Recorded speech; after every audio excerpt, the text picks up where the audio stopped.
आज हम लोग शुरू करने वाले हैं ऑर्गेनिक केमिस्ट्री। क्या ऑर्गेनिक केमिस्ट्री? ऑर्गेनिक केमिस्ट्री शुरू करने से पहले दो टर्म को जानना जरूरी होता है। आप लोग 10th क्लास में हाइड्रोकार्बन पढ़े होंगे। आइए हम उस चीज को देखते हैं। ऑर्गेनिक केमिस्ट्री के डिफिनेशन को बनाने के लिए दो टर्म को पढ़ना जरूरी होता है। ओके, सबसे पहले आप लोग 10th क्लास में हाइड्रोकार्बन पढ़े होंगे। हाइड्रोकार्बन का मतलब क्या होता है? हाइड्रो मतलब होता है hydrogen, carbon means carbon, that is called hydrocarbon. Carbon तथा हाइड्रोजन के संयोग से बने यौगिक को क्या कहते हैं? हाइड्रोकार्बन। या फिर इस तरह भी कह सकते हैं वैसा कंपाउंड जिसमें हाइड्रोजन तथा कार्बन दोनों उपस्थित रहता है उसे क्या कहते हैं? हाइड्रोकार्बन। एग्जाम्पल के हम समझ सकते हैं,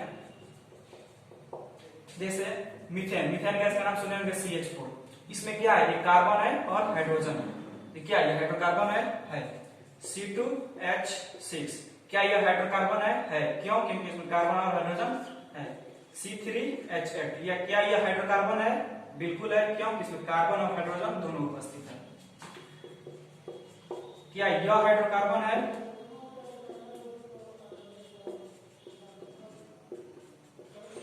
बिल्कुल है। क्योंकि इस सारे कंपाउंड में कार्बन और हाइड्रोजन के अलावा और कुछ नहीं दिख रहा है, इसलिए ये कार्बन, इसलिए ये हाइड्रोकार्बन है। क्या यह हाइड्रोकार्बन है? नहीं है। क्यों? क्योंकि इसमें नाइट्रोजन आ गया है। हाइड्रोकार्बन मीन्स होता है जिसमें कार्बन और हाइड्रोजन दोनों होना चाहिए, उसके अलावा कोई और कंपाउंड नहीं होना चाहिए। इसमें नाइट्रोजन आ गया है जिसकी वजह से यह हाइड्रोकार्बन नहीं है। क्या यह हाइड्रोकार्बन है? बिल्कुल है। क्या यह हाइड्रोकार्बन है? बिल्कुल। आप समझ सकते हैं क्योंकि इसमें कार्बन और हाइड्रोजन दिख रहा है। कार्बन और हाइड्रोजन दिख रहा है, दैट मीन्स हाइड्रोकार्बन। ये हम लोग इसके बाद एक और टर्म को पढ़ लेते हैं, तब ऑर्गेनिक केमिस्ट्री के डिफिनेशन को डिफाइन किया जाएगा।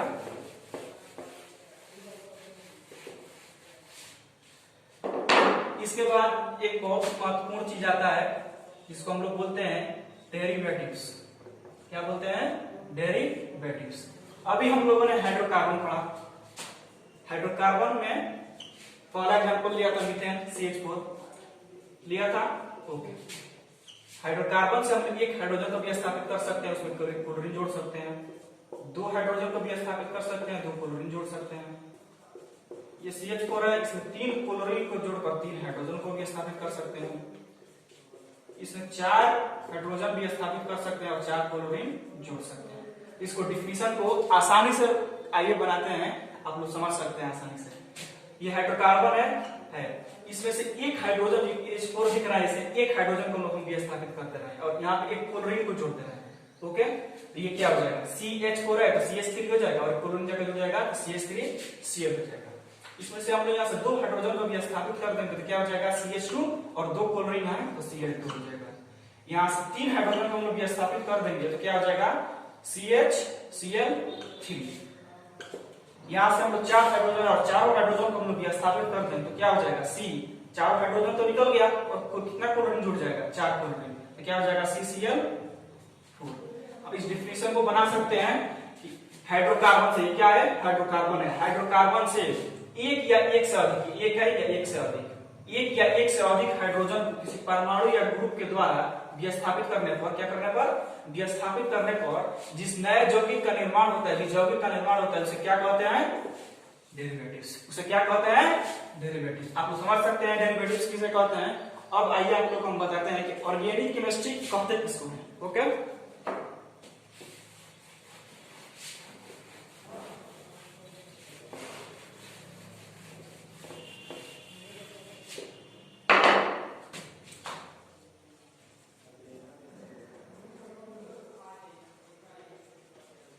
Organic chemistry. अभी हम लोगों ने क्या पढ़ा? एक पढ़ा हाइड्रोकार्बन। क्या पढ़ा? हाइड्रोकार्बन। और दूसरा क्या पढ़ा? इसका डेरिवेटिव्स। क्या? डेरिवेटिव्स। तो हम लोग इसके डिफिनेशन को बना सकते हैं।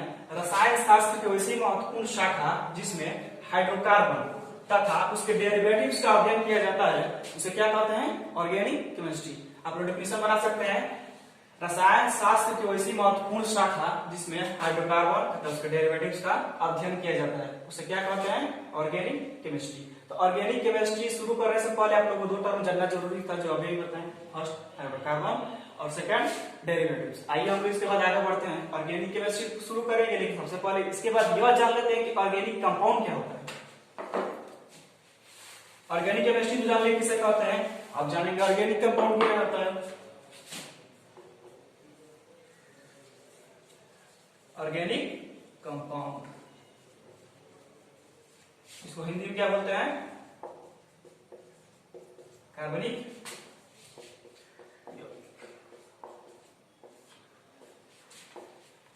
अभी अभी हम लोगों ने क्या पढ़ा? फर्स्ट हाइड्रोकार्बन, दूसरा डेरिवेटिव्स, दूसरा क्या पढ़ा? डेरिवेटिव्स। इससे पहले हम लोग ऑर्गेनिक केमिस्ट्री के डिफिनेशन को बनाए थे कि वह रसायन शास्त्र की वैसी महत्वपूर्ण शाखा जिसमें हाइड्रोकार्बन तथा उसके डेरिवेटिव्स का अध्ययन किया जाता है उसे क्या कहते हैं? Organic chemistry. इसका डेफिनेशन होगा हाइड्रोकार्बन तथा उसके डेरिवेटिव्स को संयुक्त रूप से क्या कहते हैं? Organic compound. क्या कहते हैं? कैसे इसका डेफिनेशन बना सकते हैं? हाइड्रोकार्बन तथा उसके डेरिवेटिव्स को संयुक्त रूप से क्या कहते हैं? Organic compound. ओके, इसमें नोट में एक बात लिख लीजिएगा, लिखवाएंगे नहीं हम, छोटी छोटी चीजों को हम जबानी बता दे रहे हैं, आप लोग समझ सकते हैं या वीडियो को पॉज करके आप लोग लिख सकते हैं। ऑर्गेनिक कंपाउंड की संख्या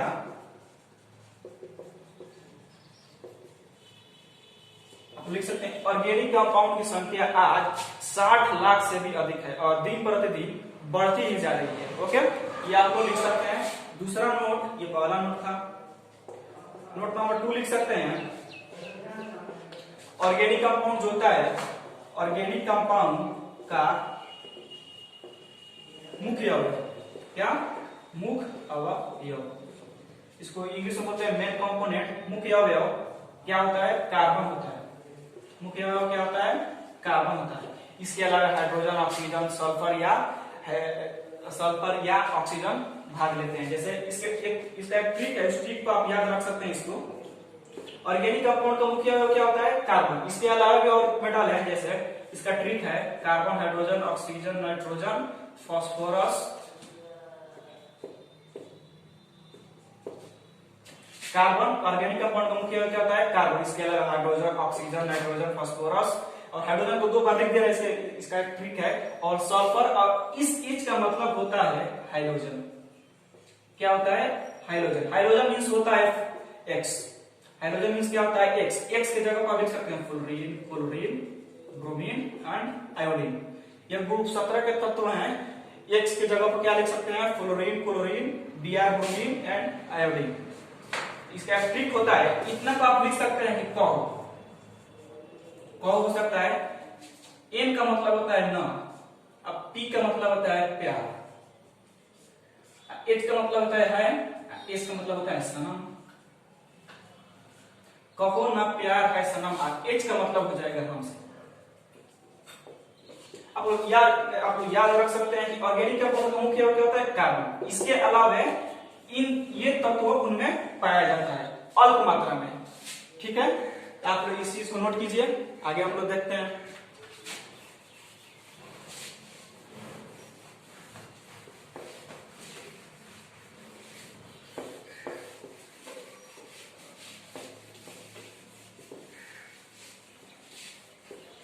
बोर्ड की साइज छोटी होने की वजह से बार बार मिलाना पड़ रहा है, don't mind. Note number 3,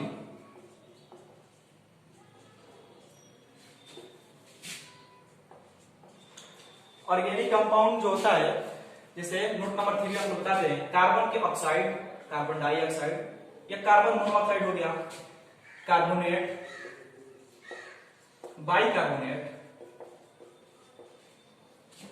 metal cyanide या मेटल कार्बाइड, कैल्शियम कार्बाइड। इन सब को छोड़कर अन्य सभी यौगिकों को ऑर्गेनिक कंपाउंड, ऑर्गेनिक कंपाउंड की श्रेणी में रखा जाता है। इन सब को छोड़कर, ईटीसी लगा दीजिएगा, इन सब को छोड़कर अन्य सभी यौगिकों को ऑर्गेनिक कंपाउंड की श्रेणी में रखा जाता है। जैसे CH4, methane, methane, propane, butane, hexane, कुछ भी जैसे ethyl alcohol, methyl alcohol, propyl, इन सारे यौगिकों को क्या किस श्रेणी में रखा जाता है? ऑर्गेनिक केमिस्ट्री के ऑर्गेनिक कंपाउंड की श्रेणी में। आइए आप लोग आगे बढ़ते हैं। इन सब को छोड़कर अन्य सभी यौगिकों को क्या करते हैं? ऑर्गेनिक कंपाउंड की श्रेणी में रखा जाता है।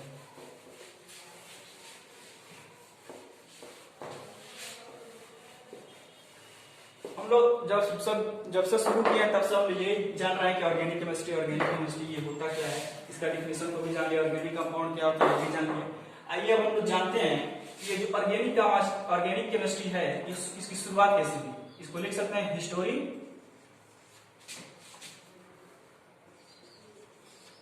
History of organic chemistry. Organic chemistry की शुरुआत, ऑर्गेनिक केमिस्ट्री का इतिहास। ऑर्गेनिक केमिस्ट्री की शुरुआत कैसे हुई आइए हम लोग जानते हैं। सबसे पहले हम आप लोग को लिखवाएंगे कुछ नहीं, सब छोटी छोटी चीजें आप लोग को बता देंगे, आप लोग वीडियो को पॉज करके लिख सकते हैं। सबसे पहले 1675 में एक लेमरी नाम का वैज्ञानिक आया, लेमरी नाम का वैज्ञानिक आया और उन्होंने प्राकृतिक स्रोत से ज्ञात सभी तत्वों को विभाजित किया और बताया कि ये होता है, ये होता है, मतलब बता रहे कि ये का मतलब क्या होता है। जैसे उन्होंने आया तो बताया, जैसे नींबू हो गया था, नींबू में सिट्रिक एसिड पाया जाता है, इमली में टार्टिक एसिड पाया जाता है, दही में लैक्टिक एसिड पाया जाता है, इसी तरह यूरिन में यूरिक एसिड पाया जाता है, इसी तरह खट्टे फलों में विटामिन सी पाया जाता है। इन सारी छोटी छोटी चीजों को, जैसे एप्पल में मैलिक एसिड पाया जाता है, अंगूर में स्कॉर्बिक एसिड पाया जाता है, जैसे और भी है, मधुमक्खी के डंक में या नेटल के डंक में फॉर्मिक एसिड पाया जाता है। इन सारी छोटी छोटी चीजों को लेमरी ने 1675 में डिस्कस किया। ओके, इन सारी छोटी छोटी चीजों को। इसके बाद एक वैज्ञानिक आया 1785 में। कब? 1785 में लेवॉइज़ियर नाम का एक वैज्ञानिक आया। इसे केमिस्ट्री का फादर कहा जाता है, लेवॉइज़ियर को। ओके, लेवॉइज़ियर एक वैज्ञानिक आया कितने में? 1785 में। उन्होंने प्राकृतिक स्रोत से ज्ञात सभी तत्वों को दो वर्गों में विभाजित किया। फर्स्ट को बोलते हैं ऑर्गेनिक कंपाउंड। फर्स्ट को क्या बोलते हैं? Organic compound. देन सेकेंड को क्या बोलते हैं? Inorganic compound. Inorganic compound. सबसे पहले वैज्ञानिक है लेमरी, उन्होंने अभी जो बताया वो बताया। सेकेंड जो वैज्ञानिक आया 1785 से लेवॉइज़ियर, उन्होंने प्राकृतिक स्रोत से ज्ञात सभी तत्वों को दो वर्गों में विभाजित किया। फर्स्ट को बोलते हैं ऑर्गेनिक कंपाउंड, सेकेंड को बोलते हैं इनऑर्गेनिक कंपाउंड। आइए और आगे देखते हैं कि क्या हुआ।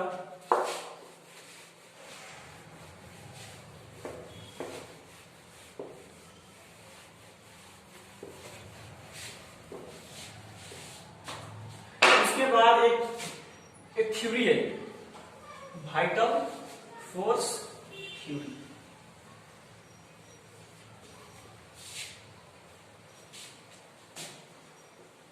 इसका हिंदी होता है जैव शक्ति सिद्धांत। वाइटल फोर्स थ्योरी इसको किसने दिया था? जे बर्जेलियस ने। कब दिया था? 1815 ईस्वी में। ये 3 नंबर है। दो जान लिए, दो वैज्ञानिक कब आए थे, क्या किए थे। ये तीसरे नंबर वैज्ञानिक है जिन्होंने ऑर्गेनिक केमिस्ट्री के क्षेत्र में अपना कदम बढ़ाया। उन्होंने 1815 ईस्वी में ऑर्गेनिक केमिस्ट्री के क्षेत्र में अपना कदम बढ़ाया और बताया कि आप किसी भी ऑर्गेनिक कंपाउंड का निर्माण प्रयोगशाला में नहीं कर सकते हैं। ओके, और उन्होंने बताया ये अदृश्य शक्ति के फलस्वरूप बनते हैं, अपने से बन जाते हैं। ये केमिकल संयोग के नियमों का पालन नहीं करते हैं। इसका मतलब ये केमिकल रिएक्शन जो होती है उसके नियमों का पालन नहीं करते हैं। इन्होंने पहली चीज क्या बताई कि आप किसी भी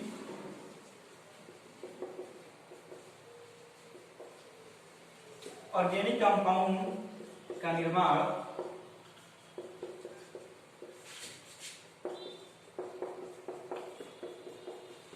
प्रयोगशाला में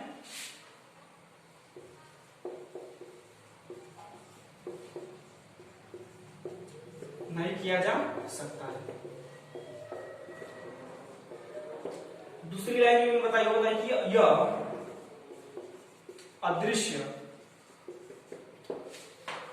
अदृश्य शक्ति के फलस्वरूप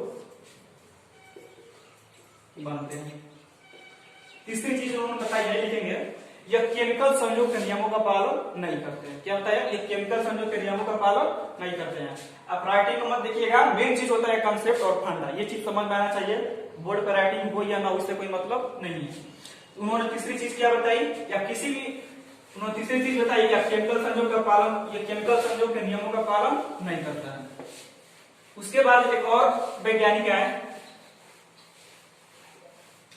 ये बहुत फेमस है, बहुत ज्यादा, ओहलर। कितना में? 1828 में ओहलर नाम का एक वैज्ञानिक आया और फर्स्ट ऑर्गेनिक कंपाउंड प्रयोगशाला में इन्होंने यूरिया का निर्माण कर दिया। कितना में? 1828 में ओहलर ने यूरिया का निर्माण कर दिया। किस चीज का?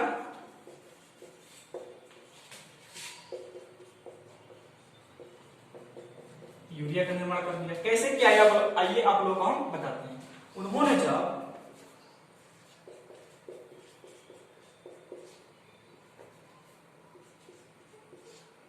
इसको बोलते हैं अमोनियम साइनेट,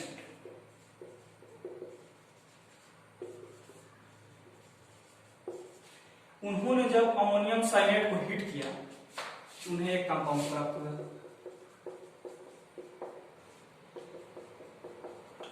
दैट इज यूरिया। इसको ऐसे भी लिख सकते हैं NH2CO NH2। इसे क्या बोलते हैं? यूरिया।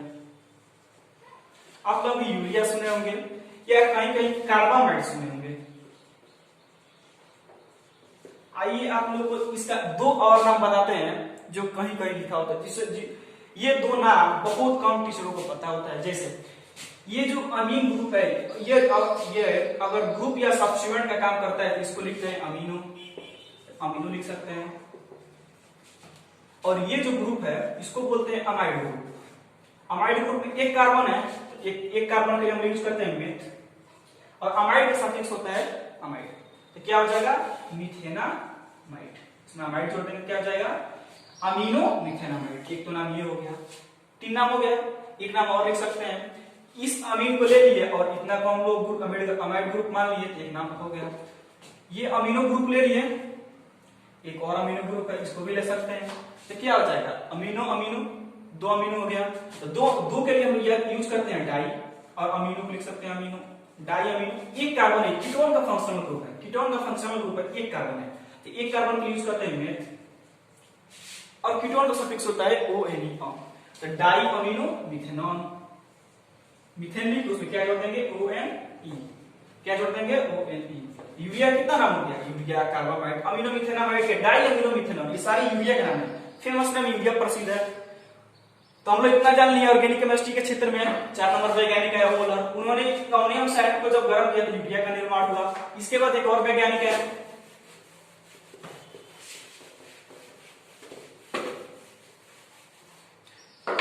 इसके बाद 1845 में हार्मन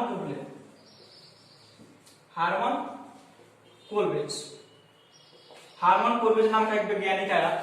कब आया था? 1845 ईस्वी में। इन्होंने कार्बन, हाइड्रोजन और ऑक्सीजन के कंपोजिशन से, मतलब मिक्सचर से, इन तीनों चीजों को मिलाकर एक कंपाउंड बनाई, जिसको बोलते हैं एसिटिक एसिड। सिरका का मुख्य एसिटिक एसिड होता है, इसको क्या बोलते हैं? Acetic acid.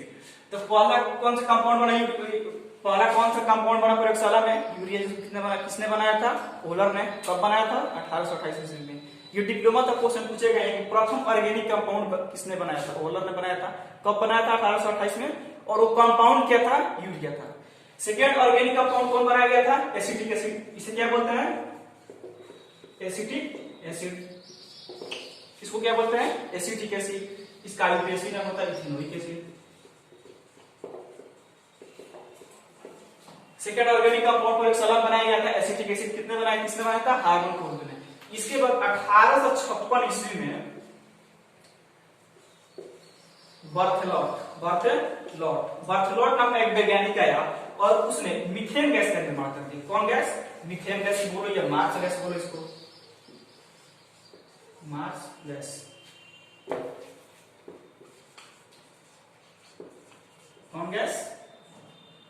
Marsh gas. तो वाइटल फोर्स जो थ्योरी थी बेसिकली क्या था वो कि आप किसी भी ऑर्गेनिक कंपाउंड का निर्माण प्रयोगशाला में नहीं कर सकते हैं, लेकिन उसके बाद 1828 में ओहलर नाम का एक वैज्ञानिक आया और उन्होंने यूरिया का निर्माण कर दिया। कैसे किया? अमोनियम सल्फेट को वर्क किया तो यूरिया का निर्माण होगा। उसके बाद 1845 में हार्मन कोबले ने कार्बन, हाइड्रोजन और ऑक्सीजन के संयोग से एसिटिक एसिड का निर्माण कर दिया। उसके बाद 1856 में बर्थलॉट ने मीथेन गैस का निर्माण कर दिया, जिसके फलस्वरूप वाइटल फोर्स जो थ्योरी थी उसका अंत हो गया। क्यों हो गया? क्योंकि उनका जो थ्योरी था कहना था कि किसी भी ऑर्गेनिक कंपाउंड का निर्माण प्रयोगशाला में नहीं कर सकते हैं। उसके बाद 3 वैज्ञानिक हैं धराधर 3 ऑर्गेनिक कंपाउंड का निर्माण कर दिए। आज ऑर्गेनिक कंपाउंड की संख्या लगभग 60 लाख से भी अधिक है और दिन प्रतिदिन बढ़ती जा रही है। ये जो बेसिक सी चीजें थी ऑर्गेनिक कंपाउंड शुरू करने से पहले हम लोग जाने कि ऑर्गेनिक केमिस्ट्री क्या है, ऑर्गेनिक कंपाउंड क्या है, ऑर्गेनिक केमिस्ट्री की शुरुआत हुई कैसे, कौन कौन वैज्ञानिक उस पर काम किए, कैसे किए, क्या हुआ, हम लोग इन सारी चीजों को जाने। इसके बाद हम लोग आगे बढ़ते हैं।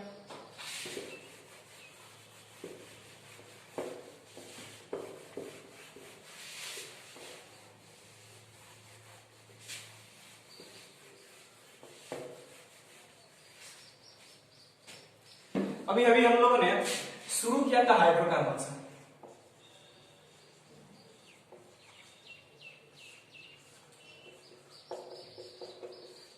सब समझते हैं?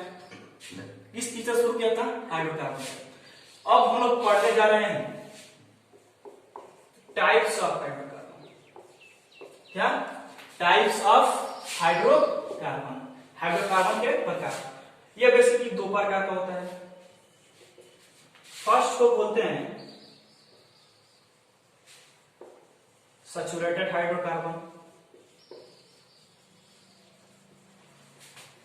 देन सेकेंड को बोलते हैं अनसैचुरेटेड हाइड्रोकार्बन।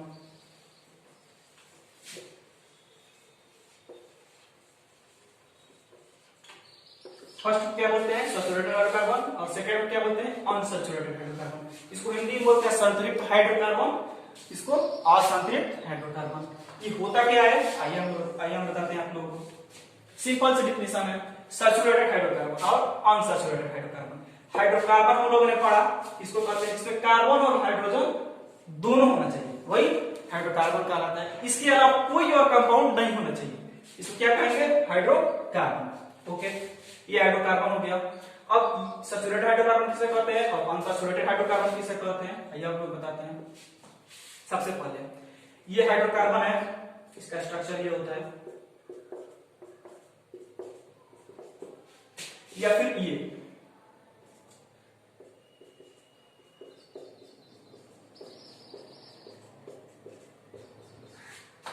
फर्स्ट ये, सेकेंड ये क्या है? C2H6। ओके, अब इसमें कुछ बना देते हैं, जैसे ये हो गया CH2 डबल बॉन्ड CH2 या फिर CH ट्रिपल बॉन्ड CH, कुछ भी। आइए हम एक्सप्लेनेशन को बनाते हैं। सैचुरेटेड हाइड्रोकार्बन कहते उसको है वैसा हाइड्रोकार्बन जिसमें कार्बन परमाणु सिंगल बॉन्ड के द्वारा जुड़ा रहता है। इसमें एकल बॉन्ड होना चाहिए। कौन बॉन्ड? एकल बॉन्ड, यानी सिंगल बॉन्ड होना चाहिए। क्या ये CH4 है? ये सिंगल बॉन्ड से जुड़ा है सारी जगह पर। ओके है। ये मीथेन है, ये इथेन है, सिंगल बॉन्ड से जुड़ा है, बिल्कुल जुड़ा है। ये कैसा हाइड्रोकार्बन हो गया? Saturated hydrocarbon. इसके डेफिनेशन को बना सकते हैं कि वैसा हाइड्रोकार्बन जिसमें कार्बन परमाणु सिंगल बॉन्ड के द्वारा जुड़े होते हैं उसे क्या कहते हैं? Saturated hydrocarbon. इसमें बना सकते हैं कि वैसा हाइड्रोकार्बन जिसमें कार्बन परमाणु डबल बॉन्ड या फिर ट्रिपल बॉन्ड के द्वारा जुड़े होते हैं उसे क्या कहते हैं? Unsaturated hydrocarbon. बहुत सारे एग्जाम्पल को इसमें ले सकते हैं। आइए हम बताते हैं।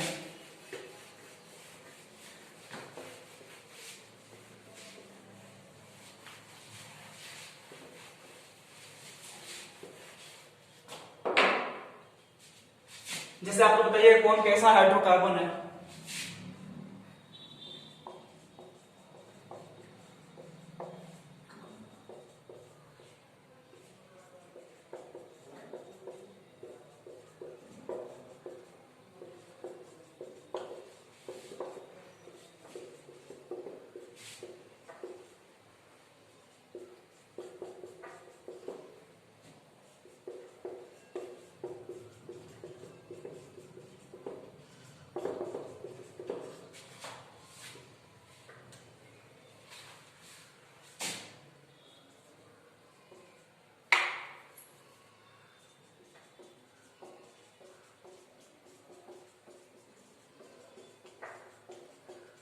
ये सादा।